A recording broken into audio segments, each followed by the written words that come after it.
this question is a bit of a leading way of asking a question, quite frankly. Rob from New York, Fabulous Moolah. Do you think it is right that WWE has almost washed away her legendary career? Nothing has been proven from these jealous and angry women spreading lies about her, but WWE has taken it as facts and now never mention her or the her amazing contributions to pro wrestling. Do you think there will be a time when they get back to acknowledging the greatest woman in pro wrestling? If you don't agree she is the greatest woman in pro wrestling, who do you think that title goes to? So a big Fabulous Moolah fan. Moolah is she's a subject all her own.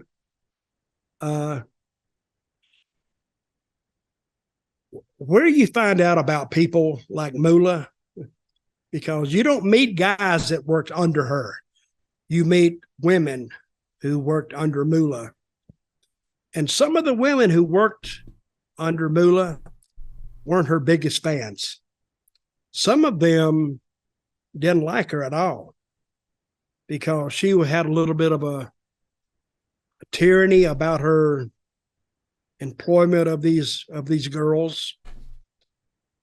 And they told some stories that I won't tell here. But what happened to Moolah is she got up in that cancel culture. And I do believe some stories that some girls were sent certain places to certain promoters because that promoter would use her and her girls quite a bit. And it was up to the girl to make the guy happy. I'm not going to say what that is, and if she didn't, and I've heard this from them, and if she didn't make him happy, if he didn't like it, she'd let the girl know, and the girl would probably be on thin ice, and she probably might let her go or send her to the hard runs they had to do. I mean, I never liked the way she had it set up. They all lived in Colombia and they all flew out of Colombia, I would imagine. That's where she's from. But I first started hearing about her when I was in the first 2 or 3 years I was in the wrestling business. Really? I started hearing about Moolah because I think the girls wanted somebody to talk to outside of their circle. So, and I was real young. They liked me. So, and they would start telling me these things about her.